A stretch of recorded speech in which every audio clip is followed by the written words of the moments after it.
There is a secret law of the human soul, a curious and often misunderstood truth.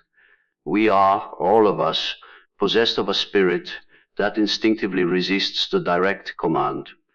We see a sign that says, "Do not touch," and something deep within us, a primordial whisper from the shadow, stretches forth a hand. You have felt this, that stubborn, silent force that rises in you, not when you are told no, but precisely when you are told yes. You believe you are being persuaded, yet you feel your will hardening like stone. This is not mere contrarianism. This is the voice of the unconscious guarding its sacred autonomy. For the shortest path to the human will is often not a bridge, but a mirror. And the most powerful way to move a soul forward is to gently, wisely suggest it move backward.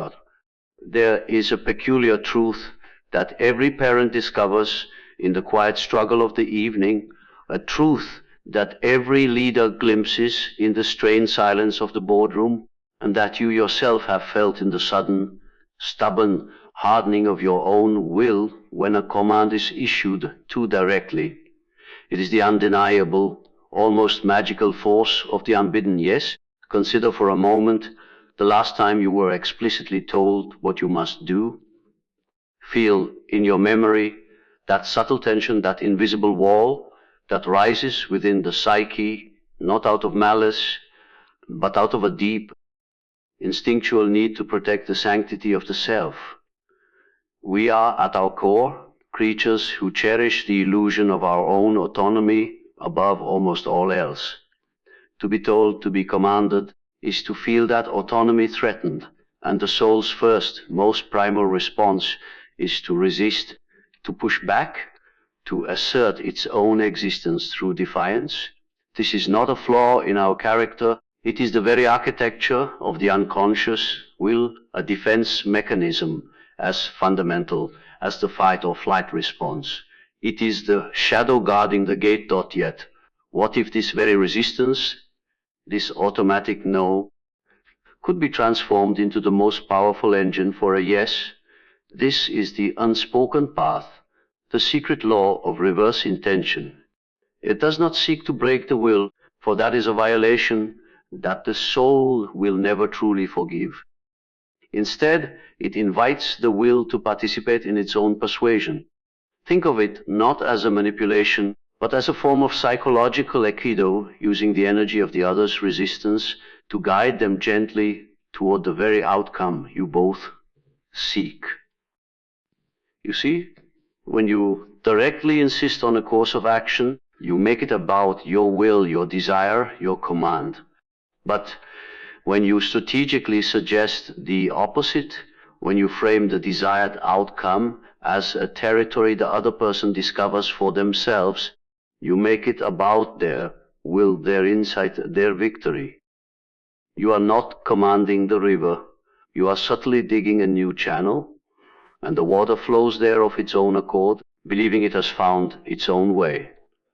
This is the profound power of the unbidden yes. It is the agreement that feels earned, not given, discovered, not imposed. It is the employee who champions the idea they believed was their own, the child who embraces the bedtime they feel they have chosen, the partner who adopts the change they argued for. The key lies in understanding that the conscious mind is often merely a servant to the deeper, more powerful currents of the unconscious. By appearing to align with the resistance, by acknowledging it, even by giving it voice, you are not conceding defeat. You are speaking directly to the shadow in a language it understands. You are saying, "I see your autonomy, and I respect it so deeply that I will not fight you for it." And in that moment of respect, the defense is lower, the gate opens, and the true work of influence can begin. It is the ultimate collaboration with the human spirit, a dance where you lead by following, and you win by surrendering the battle for control, thereby winning the war for genuine, lasting influence. The most profound influence, then, often begins not with a command, but with a whisper that the soul mistakes for its own thought dot. And so we come to the great paradox that lies at the heart of this secret law, the persuasion paradox. Consider the most tantalizing fruit in the garden, the one that hangs just beyond the boundary, the one marked with the explicit, undeniable command, do not touch. I ask you, where does your attention fly? It flies not to the open field, to the permitted and the mundane. No, it flies instantly, irresistibly to the forbidden. A mysterious energy seems to emanate from that very prohibition, charging the object with a desirability it never possessed on its own. This is not a conscious choice, you understand. It is an autonomic response of the psyche. The moment a desire is forbidden, it ceases to be a simple desire and is transformed into a symbol. It becomes a test of freedom, a territory for the shadow to conquer, a prize for the unconscious will to win. The object itself is almost irrelevant. It is the act of transcending the boundary that becomes the true, compelling goal. This is the alchemy of the forbidden. It takes a simple want and infuses it with the powerful, primal energy of rebellion. The authority that says no inadvertently anoints the desire with a sacred significance. It draws a line in the sand of the soul, and the autonomous self, the part of you that must feel itself as an independent agent, feels compelled to step across it. This is why the quiet suggestion of a limitation often proves far more persuasive than the most ardent recommendation. To speak against an idea, to lightly fence it off, is to hand it a terrible and compelling power. You are not merely describing a thing, you are defining it as a frontier of personal freedom. The listener is no longer evaluating the idea on its own merits, but is instead engaging in a silent, internal battle for their own sovereignty. They are not choosing the fruit for its taste, but for the simple, profound fact that it was forbidden. The ego, in its desperate struggle to assert its independence from the command, blindly embraces the very thing that will bind it. The master of influence, therefore, understands that the direct promotion of an idea can be its own greatest obstacle.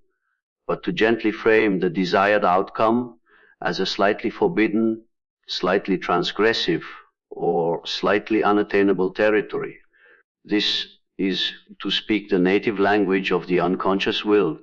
It is to present a locked door, knowing the human spirit instinctively reaches for the key. You are not building a bridge for them to cross willingly. You are presenting a wall for them to joyfully tear down, believing the demolition to be their own brilliant idea. The energy you would have spent pushing them forward is now channeled into their own passionate charge against the barrier you have strategically and silently erected. The persuasion is complete not when they agree with you, but when they triumphantly overcome you. And this leads us to the most profound and personal of all these mysteries, the shadow's yes. For this force that resists command and covets the forbidden is not some external demon. It lives within you. It is a part of you. It is the guardian at the gate of your own psyche, the keeper of all you have repressed, denied, or deemed unacceptable in your conscious life. And this guardian, this shadow, speaks primarily in one language, the language of negation. It is the source of that sudden, inexplicable no that rises from your gut when your mind has already said yes. It is the procrastination, the self-sabotage, the stubborn refusal of your own best intentions. You see, when your conscious mind, that well-ordered, rational ego, issues a command to itself, it often forgets it is not a king ruling obedient subjects, but a speaker addressing a parliament that includes powerful, instinctual, and often rebellious factions. To simply shout louder, to impose stricter discipline, is to declare a civil war within yourself.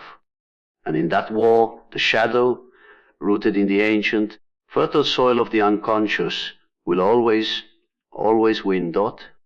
But what if you could enlist this formidable guardian? What if you could converse with it, rather than command it? This is the essence of harnessing the shadows, yes. It requires a most difficult and counterintuitive act. You must turn toward the resistance.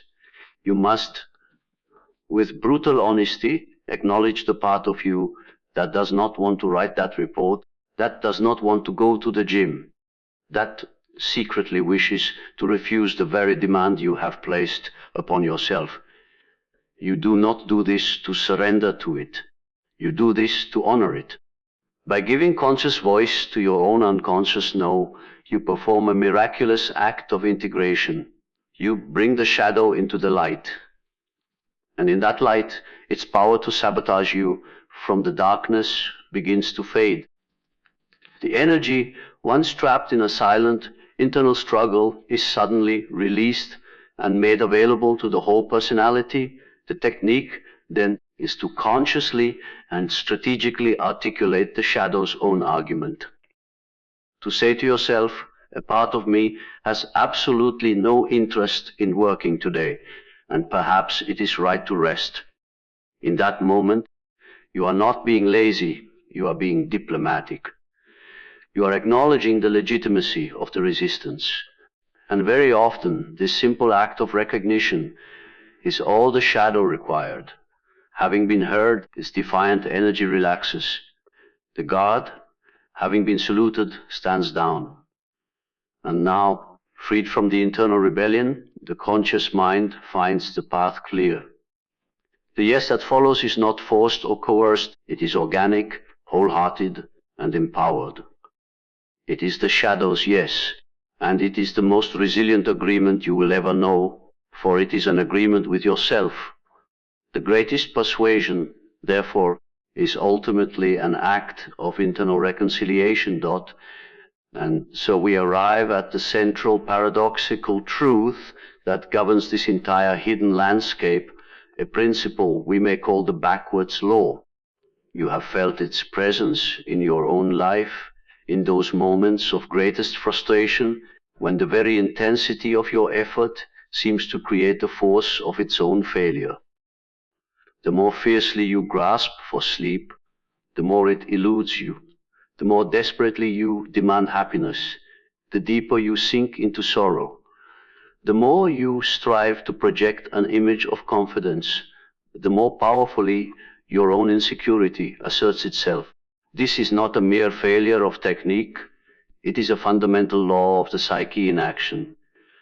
There is a current in the river of the soul, and the conscious will, in its arrogance, often tries to row directly against it, exhausting itself against the very flow that could carry it to its destination. The direct application of force, whether upon another or upon yourself, creates an equal and opposite reaction in the unconscious. You are, in effect, trying to push the water upstream with your bare hands. The backwards law reveals that the path of most resistance, the path of direct confrontation, is often the most futile. But the path of apparent retreat, the path of yielding, can become the easiest way. Think of the ancient martial arts, where one does not meet the opponent's charge with a greater charge, but instead steps aside, using the adversary's own momentum to guide them to the ground. This is not weakness, it is a superior intelligence, an understanding of the inherent forces at play. In the realm of the psyche, this means that to gain control, you must first release it. To win an argument, you must sometimes surrender your position. To make someone desire something, you must present it in a way that allows them the freedom to refuse it. You are working with the grain of human nature, not against it. You are acknowledging that the autonomous will is not an enemy to be conquered, but a current to be navigated. This is the unspoken path to your desired outcomes. It asks you to abandon the frontal assault and to instead engage in a subtle dance of indirection. When you wish for a child to put on a coat, you do not command it, you remark on how cold you yourself feel. When you wish for a colleague to adopt your plan, you do not champion it. You present it as a half-formed thought and invite them to tear it apart, knowing their criticism will lead them to claim its ownership. You are planting a seed not by driving it into the earth with a hammer, but by letting it fall from your open hand, allowing the soil to welcome it. The goal is to create a psychological space where the desired action is not an obedience to your will, but a spontaneous expression of the others, or indeed of your own deepest will. For the current that resists you is the same current that can carry you, if only you are wise enough to turn the boat around it. And thus, the greatest power is often found not in the push, but in the purposeful and strategic release dot. And if we are to truly master this subtle art, we must learn to listen not to the words spoken, but to the silence from which they emerge. We must become artisans of the unspoken, architects of implication. For the most powerful persuasion occurs not in the glare of direct argument, but in the twilight realm of suggestion, in the fertile ground of what is left for the soul to discover for itself. Consider the master therapist who does not tell the patient the truth, but with a carefully placed question, a slight inflection, a receptive silence, creates the conditions under which the truth cannot help but rise from the patient's own depths. In that moment, the insight is not an implant from the outside, it is a birth from within. It carries the undeniable authority of self-revelation. This is the art of silent persuasion, the understanding that the human spirit is a creature that trusts only what it believes it has conceived in the privacy of its own being. This requires a profound shift from being a speaker to becoming a listener, from being a pusher to becoming a container. It is to understand that the conscious mind is often a mere puppet, and the strings are pulled from the dark theater of the unconscious. To speak directly to the puppet is futile, but to understand the hidden mechanics, to speak to the puppeteer in the language of images, of hints, of open spaces, this is the work. You are not filling a vessel with your own water. You are tapping a wellspring that already exists within them. You do this by framing your desired outcome not as a command, but as a possibility. Not as you should, but as one might. You plant a seed of an idea, and then, crucially, you step away from it. You allow it to breathe. You allow the other person's own mind to water it, to let its roots take hold in their own soil. You are not the salesman closing the deal. You are the gardener who prepares the earth and trusts the sun. This is how you speak to the soul's contrariness without ever naming it. You offer a thought and then immediately release your ownership of it, allowing it to become a public secret, a shared discovery. The resistance has nothing to push against, for there is no force opposing it. There is only an open doorway and the innate human curiosity to see what lies beyond. The yes that finally comes is therefore not a surrender to your will, but an affirmation of their own curiosity, their own intellect, their own autonomy. You have persuaded them by creating the conditions under which they could finally persuade themselves. Thought for the most enduring influence is always felt, not heard. And so we come to the great work, the inner alchemy, where the base metal of our own resistance is transformed into the gold of authentic will. For this is not a parlor trick, not a mere technique of manipulation. It is a profound psychological process, the alchemy of reverse intention. You see, the ego, in its linear striving, believes that to achieve a thing, it must move directly toward it. It must will it, force it, command it into being. But the soul does not operate on these straight lines. The soul moves in circles and spirals, in paradox and reflection. And so often, the direct intention, the frantic yes of the ego, creates such a countercurrent in the unconscious that it summons forth its own failure. The very force of your desire becomes the engine of its own defeat. But what happens when you consciously and with full awareness introduce the reverse intention? When you gently, wisely, and without deception turn toward the direction of the no, you are not admitting defeat. You are performing a sacred operation on the psyche. You are holding the tension of the opposites, the desire for yes and the acknowledgement of no, within the vessel of your awareness. And in that heated container, a miracle occurs. The energy that was trapped in the internal conflict is released. The shadow, which had been rigidly holding its position of refusal, finds its duty fulfilled. It has been heard, its existence has been acknowledged. And in that moment of recognition, its rigid no softens, it relaxes its grip, and it makes available its vast reserves of power. The resistance ceases to be an obstacle and becomes the very fuel for the journey. This is the secret. You do not defeat the darkness by shouting at it. You bring a light, and the darkness of its own nature recedes. The alchemy of reverse intention is that light.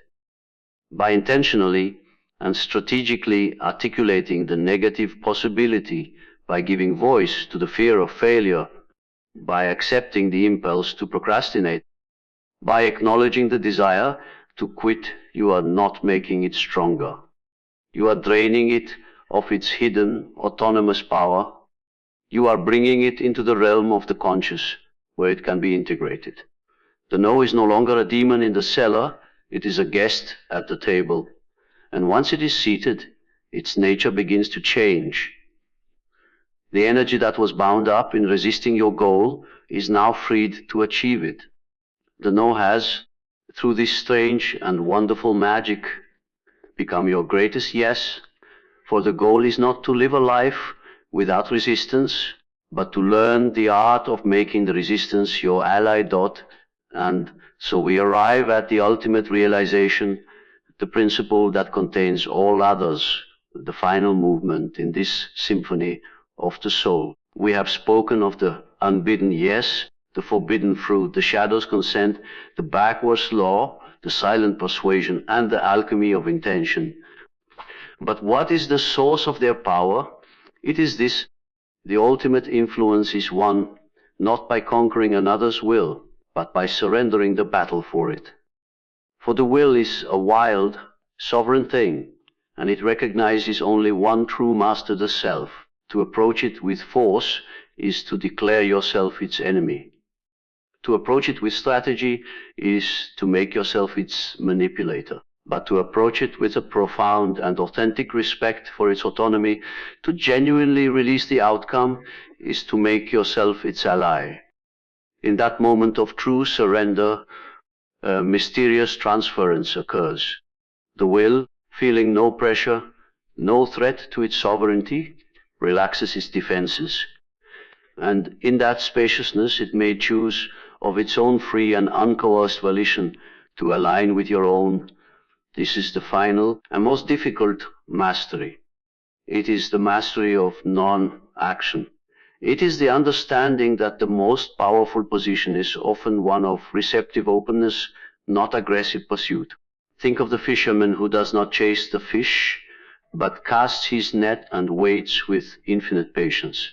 He understands the currents, the habits of the sea, but he does not seek to command the fish to bite. He creates the condition, and then he surrenders to the natural order. This is not passivity. It is the highest form of activity, an activity that works with the grain of reality, not against it. You are not a general on a battlefield. You are a gardener in an ecosystem. You tend your water, you ensure the sun can reach the soil, but you do not pull on the seedling to make it grow. You create the container for life to emerge on its own terms. And in doing so, you achieve an influence that is not resented, but cherished, not suspected, but trusted. For you have not bent another's will to your own, you have guided them to a choice that feels in every fiber of their being as their own. You have won the war for will by laying down your arms, by ceasing to fight a battle that could never be won through force. The outcome is then no longer your victory over them, but a victory you have shared, a path you now walk together, forged from a mutual and unforced yes, for the greatest power is always that which is freely given, never that which is taken. And so, as you step from this place back into the world of direct demands and stubborn resistance, I leave you with this final, fundamental truth. You now hold the keys to a forgotten power. You have walked the unspoken path. You have learned the language of the shadow, the art of the backward step, the silent persuasion that speaks to the soul. This is not a weapon for manipulation, but a key for liberation, the liberation of the will, both yours and others. You are no longer a prisoner of direct force, crashing against the walls of resistance. You are now a navigator of the deeper currents, a collaborator with the inevitable flow of the human psyche. Go forth, therefore, not as a soldier to fight wills, but as an alchemist to transform them. Go and plant your seeds in the fertile soil of the unconscious. Go and draw your circles, knowing the universe will rush in to fill them. When you meet a wall, do not break your head against it. Simply point out its strength and watch as the human spirit, in its glorious contrariness, finds a way to tear it down. You have learned the secret that the greatest strength is often found in a purposeful yield, the greatest control in a wise release. You are now among the few who understand that to win the war for influence, you must surrender the battle for control. Carry this knowledge with courage and with respect, for you wield a power that is profound. You are not just persuading, you are initiating a dance of wills, and you now know the steps. The world is a tapestry of resistance waiting to be woven into cooperation. Go and create your masterpiece. Thank you, and good luck, though you will find you need less of it than you think, for luck favors not the strong, but the wise. And you now carry a profound and ancient wisdom within you.